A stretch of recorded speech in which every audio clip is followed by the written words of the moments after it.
The following program has been pre-recorded, so please don't call in at this time. If you wish to participate in the program, tune in at 5 p.m. every Wednesday for A Pause for Thought on Baton Rouge Community Radio.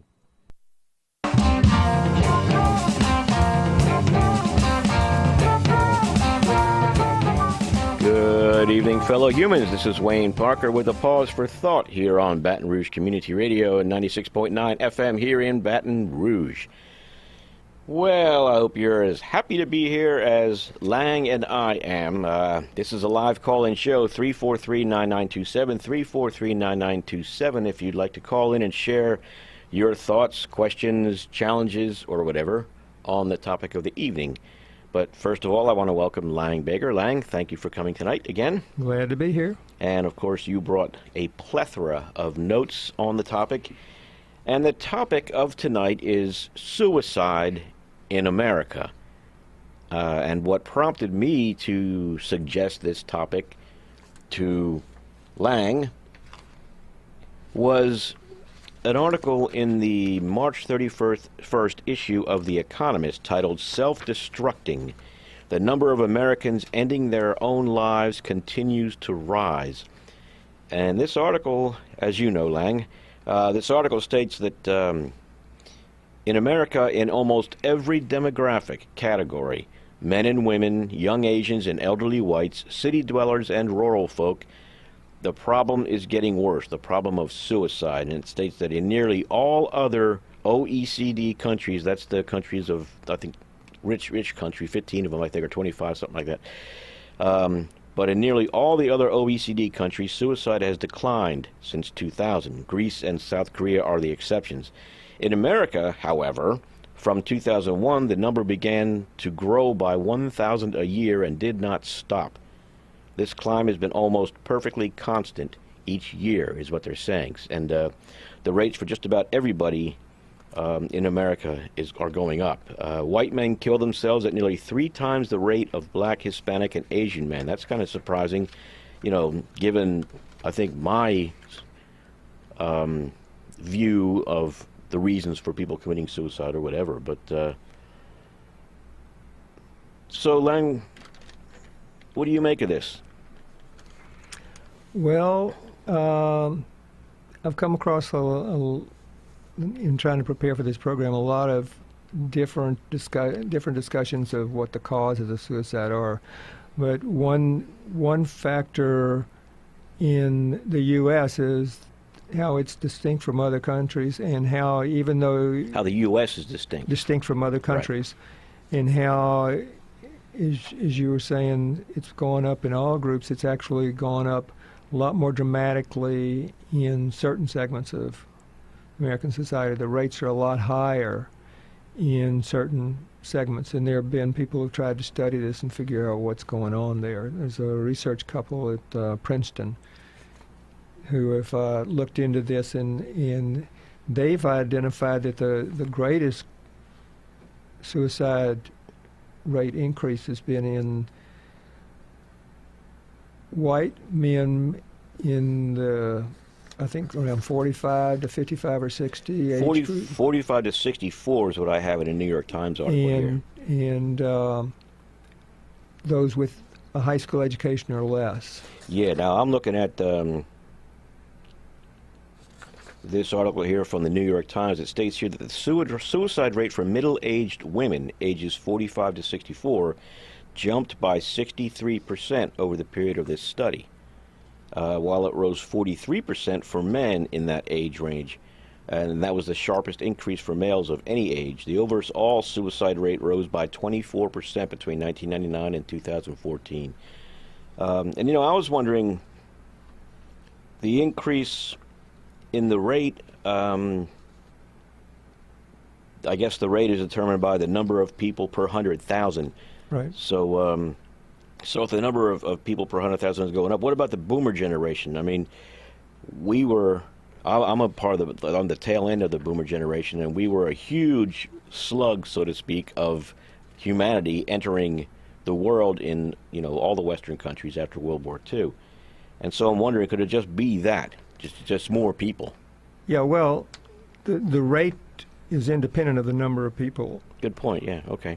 Well, And so far as the boomers, some of the studies I was reading, or some of the reports I was reading, was talking about, yeah, it's biggest with the boomers now, but their analysis of what's going on here is something that's in the pipeline for future generations as well. That it's not like it's once the boomers are gone, then the rates will go back down to what they were before. yeah, there were certain factors that were identified. One of them was how people fit in or feel that they fit in with in society. Yeah, there was a fellow who's been studying this for quite a few years and written a couple of books. His name's Thomas Joyner, and he came up with a Venn diagram showing the intersection of three different factors, and where all three of those are present is where you've got the greatest incidence of suicide. And the three factors are a low belonging or sense of loneliness or isolation. And the second factor is burdensomeness, feeling like that you're not contributing and that you're a burden on your associates or your family or your society as a Which whole. could be health, lack of income, or substance abuse, right? Any of that? No, that could be contributing, yeah. Right. And then the third factor is fearlessness, the ability to actually follow through and act on that feeling of despair that comes from the first two factors. Okay, I took that as being not worrying about consequences once you're dead. Just understanding or believing that once you're dead, you're dead. You know. Well, So that may be part of it, Yeah. but the primary description of it was regarding that fearlessness to follow through and go ahead and act on those Yeah, that's those feelings. That's probably the one that would stop me, I think, but I don't know. I haven't done it yet, so. So he has this theory from studying suicides, according to the article where he was interviewed, from studying across cultures and across centuries. Now, I don't know how he went to gather information we about don't need to get into that. those Yeah. other areas, but he was trying to come up with a universal theory of what causes suicide. And yet there are lots of other studies that identify specific risk factors associated with it. And some of these risk factors are situational, environmental. Some of them are lifestyle issues. Some of them are genetics. There's a genetic factor that some propose as an increased risk for suicide. Some look at the biochemistry of it, and there's an increased risk factor for low-level serotonin associated with depression. And the drugs that are. Well, there are associations with drug abuse and specific drugs. Yeah. But isn't depression considered a symptom of today's society or whatever, or American society? Well, there are those who say that it's highly prevalent in our society, and you could say you might speculate on whether that's a cause or an effect of these other two factors that Joyner has in his Venn diagram of isolation and loneliness and being a burden. That those could. Do you feel that way because you're depressed, or are you depressed because you feel that way? Right? Yeah. And well, that brings me to this one statistic here. Again, this is a New York Times article. It said that researchers also found an alarming increase of suicides among girls 10 to 14 years of age. The suicide rates for them, although it's still low, 150 of them committed suicide in 2014 compared to only 50 in 1999. But still, that's a triple. That rate is triple the rate, for 10 to 14-year-old girls. I mean, I was talking to a friend today about that, and he remarked, he says, what in the world could a 10-year-old have going on in their life that would overwhelm them to the point of wanting to commit suicide? I mean, well, that's a good question. I don't know if somebody's gone through and tried to collect the reasons in the individual cases and come up with something. However, some of the associated factors are things like child abuse. That's probably pretty prevalent in our society, a lot more so than the number of suicides that come out of that. Sexual abuse. Yeah. Yeah, and those could also be symptoms of a larger problem, which could all be falling into just the increased risk or the increased factors involved in driving someone to that point. And then there's also studies showing that taking a Prozac class of an antidepressant doubles the risk of suicide for certain age groups. Right, and of course they've with advances in drugs, the invention of drugs, their prescription rates have gone up. So you're going to get more that way. Plus, yeah, go ahead. Well, there's also a question of data collection. You know, that's people being more willing now to report that as the cause. Yeah, every article that I read on it says that because of the stigma attached to suicide, chances are all these estimates are low because people just don't want to talk about it. Yeah, so the question is whether part of the increase is due to people being more willing to talk report about it, to talk right. about it, yeah. Or to admit it, yeah. Yeah, that's another thing that the study that The Economist did was began in 2003, or it was in 2000, but they noticed that in 2003 was when the U.S. rate began going up by 1,000 a year, or the number of suicides started going up by 1,000 a year. And I wonder if it's just a coincidence that 2003 was the year that we invaded Iraq, and we went into Afghanistan. This could be part of the harvest of veterans coming back from those wars could be part of this whole rise in suicides, you think? Well, they do say that one of the risk factors is having been a combatant in war. Now, I don't know to what extent the raw data there can be sorted out to identify which... Yeah, they didn't mention then the war specifically. I just put two and two together, or 2003 and 2003 together, and just wondered about that. But so there are these kinds of causes that we've been talking about that can be looked at different levels, on the social behavioral level, and then get down to the individual thought process that are going on when someone's contemplating suicide, and then get down to the biochemical level of what the serotonin levels are and the other associated...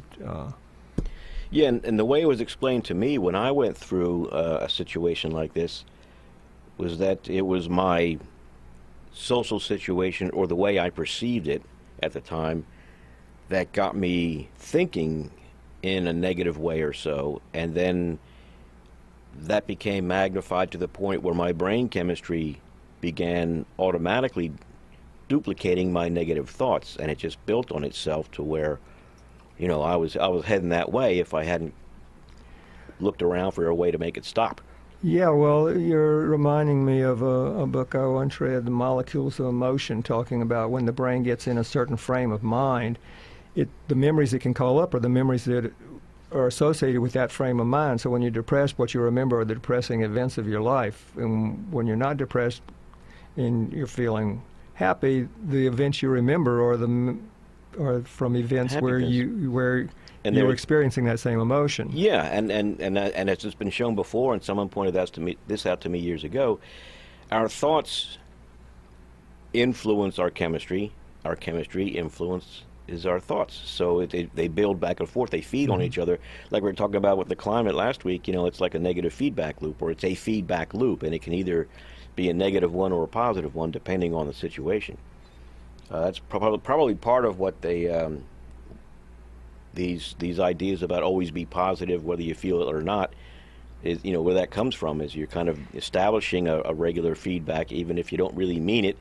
At least you're fooling yourself, Well, there are studies also that show when you smile, there's brain chemicals released that support feeling that way. Yeah, Or when you see another person smile through mirror neuron effect, you start to feel the way of the person you're viewing.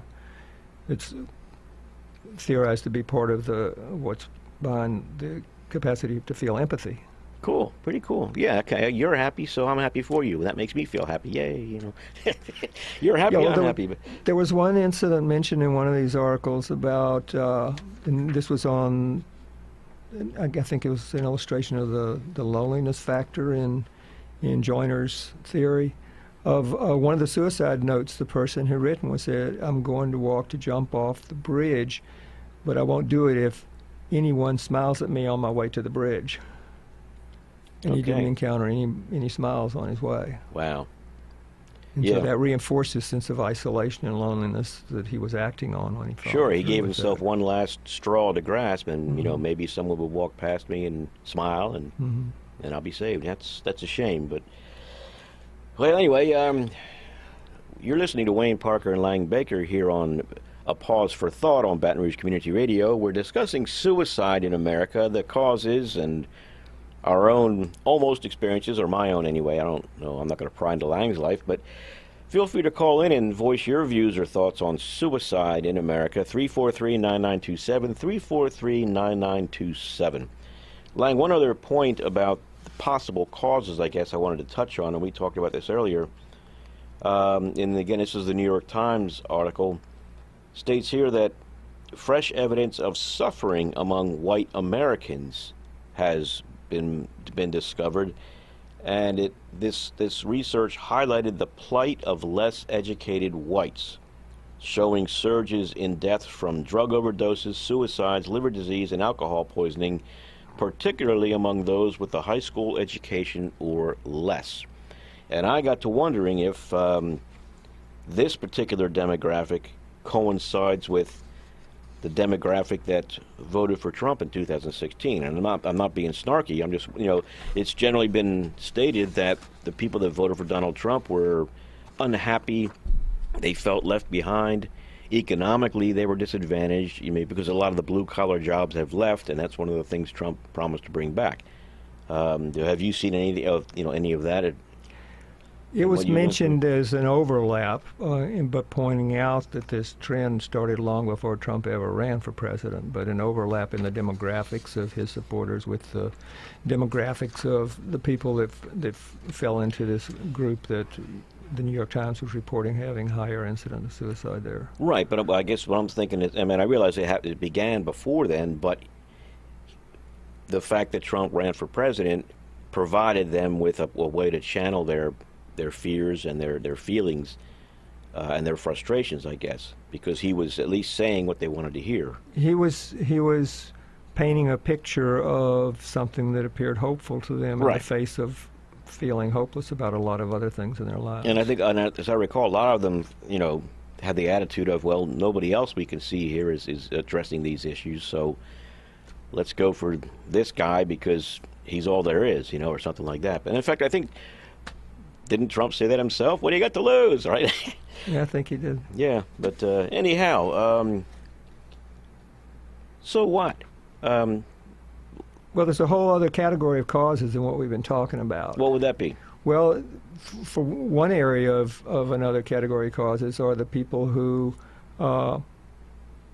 feel that they're facing the end of their life and they don't want to go through the pain that's left. And this is where the assisted suicide Okay, you mean like a debate comes in. Physical debility. Yeah, where it's rationally based on true facts. It's not well, my dad something was constructed. My dad was that way. He was dying of cancer, and when they finally put him on hospice after they milked his Medicare, for all they could, after one visit from the hospice nurse or whatever it was, he just called it quits and killed himself. And he was one of those. And we talked about, him probably doing that, early on in his decline, because we were both honest with each other that way. We didn't have much else of a relationship. We could talk about death together, but there's that. But what else? There are around a dozen countries in a half a dozen states that have laws allowing physician-assisted suicide, and I think in Washington over 90% of the cases were people with terminal cancer. Right, and there was that young woman in Oregon a few years back that publicized her suicide, and I think she had a terminal illness, right? But what about somebody who's... Yeah, go ahead. I know you want to say more. Some other categories you were asking about. Well, there's a whole category of ritual suicides. Okay, Harikari, Japanese, or for honor or whatever. For honor, or the rituals of the widow being thrown on the funeral pyre of her deceased husband. But those aren't really, they don't contribute to the suicide in America, though. No, that's true. So I'd like to go off on another angle here, and like I started to before, so what that suicide or that people are committing suicide? Why? And I guess specifically is we always make a big deal about, oh, we've got to save that person. You know, somebody wants to commit suicide. Well, why? Why do we want to do that? Are we being presumptuous? I mean, if that person really wants to kill himself, they're going to do it, right? Well, not necessarily. I mean, if the impulse is a transitory impulse, then once that impulse is passed, then they're not going to do it. Now that you mention it, I heard an interview of a guy on a radio station the other day who had jumped from the Golden Gate Bridge. He really wanted to die, but as soon as he left the bridge, he changed his mind. It was like buyer's remorse. You know, he kind of all of a sudden began thinking about his family and his children and everything else, and he ended up surviving, obviously, because he was conducting the interview in the studio. But you know, but yeah, but still, I don't know. I guess the way I'm looking at it is the way I view death is once I'm dead, I'm going to be dead. So I apply that to everyone else. Once you're dead, you're dead. You don't have any regrets. You're not going to lay there and say, "Dang, I sure wish I hadn't done that." So what's the problem in letting somebody go ahead and do it? Well, if that's your view, then perhaps it's not a problem for you. Well, yeah, but why should anybody presume for me that it's going to be a problem for me, and therefore it's their responsibility to stop me from doing it? Well, because different people have different theories of the universe. But I would resent that. Yeah, I can understand that. Yeah, but then again, I think anybody who's really serious about committing suicide is not going to give anybody the chance to save them. Well, I don't know how you determine whether a person is really serious about committing suicide. What do you mean by that? If they either succeed or they cause severe damage to themselves and simply had bad luck. For instance, I had a friend years ago who was a quadriplegic, and I met her just a few years before she ended up actually succeeding in killing herself. But she said her story was that she was a young woman in love with some guy, and he dumped her or whatever, and she became despondent and took a .44 Magnum revolver or some other, you know, big gun, put it against her chest, put the muzzle against her chest, and pulled the trigger, and awoke in the hospital a quadriplegic. And that's how she spent the rest of her life. So I believe that she was trying to kill herself, okay? She wasn't just saying, help me, you know, I'm going to do this, but I want you to stop me. She wanted to do it, and that's what I'm talking about. She wasn't worried about telling anybody. She just did it, and unfortunately, she failed. You know, in her view, I guess at the time, although she ended up becoming very happy and happily married, in fact, until she got cancer, and then, you know, but no, that's what I mean. She willingly tried. There was a 15-year-old kid that put a shotgun under his chin years ago, supposedly because of songs from Judas Priest, and he blew his face off, but he lived. Okay? He was serious, in my opinion. He wasn't just looking for help. That's what I'm talking about. He was serious about following through on a perception he had about... Correct, yeah. And his perceptions probably changed over the course of his life? Only because he failed to commit suicide, though. But I mean, he wasn't just putting this gun to his head and telling everybody, look, everybody, you know, I'm getting ready to commit suicide. Somebody show me you care and save me. He did it. Right. And that's what I'm getting at. Someone who really wants to commit suicide isn't going to give somebody the chance to help them. Well, somebody who wants to not be distracted by someone trying to talk them out of it. I think you're twisting words here. Well, if they don't talk to anybody about it because they don't want to be stopped, then that's because they don't want or they may not talk with them going through with. Well, yeah, they don't want anyone to right. Well, that'd be it. Whether they really want to commit suicide or whether they, for that transient period of time, feel that way. Okay, but you know, here again, even if they would have changed their mind if they hadn't succeeded, if they did succeed, they'd be dead, and therefore they wouldn't care. is how I look at it. You know. Yeah. That's your theory. And I can't see why everybody can't see that. Buddhist, some of the Buddhists anyway, say that, well, you're not going to escape all your pain. It's just going to come with you in the next life. Plus, you're going to have the bad karma for taking your life in the first place. Yeah. And so, you know, different people have different views about how the universe works. Well, that's fine. And what the outcome's going to be. And that's good for them. Don't put it on me. I'm not saying, I'm not trying to put it on you. What I'm saying is I'm saying that may be why they would try to present reasons. Well, that combined with the fact that they have no respect for the individual that wants to do it. I mean, sure, you may believe that, but what makes you think I do? And aren't you being presumptuous and interrupting me based on your beliefs? You know, what you got there? There was an essay on the philosophy of suicide, where the person writing the essay went through all these different positions that have been taken. Actually, he was writing an essay about somebody else's essay on that, and he went through and gave this summary of the different philosophical arguments for and against suicide or the right to suicide. Right.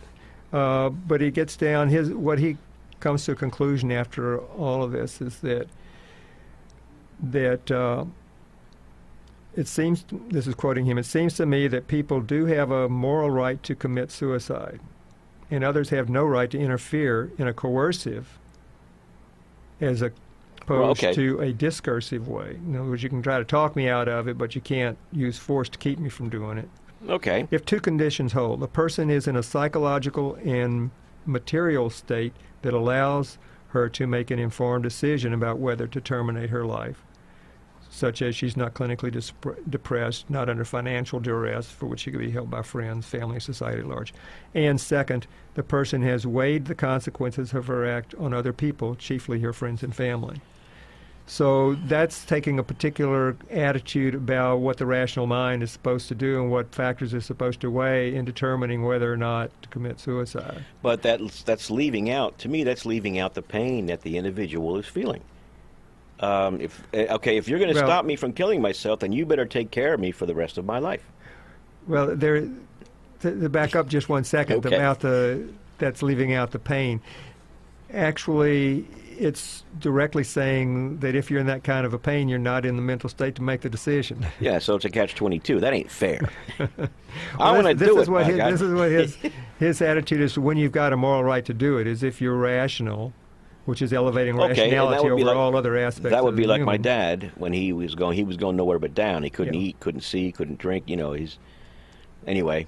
That you're rational and that you've considered what the effect on other people is going to be. Right, and even though I would do that, I mean, I'm not callous. I'm just saying, in an isolated situation, somebody else might want to just go ahead and do it, and the other people. Too bad, suffer. I want to end whatever I'm suffering from, so don't stop me, and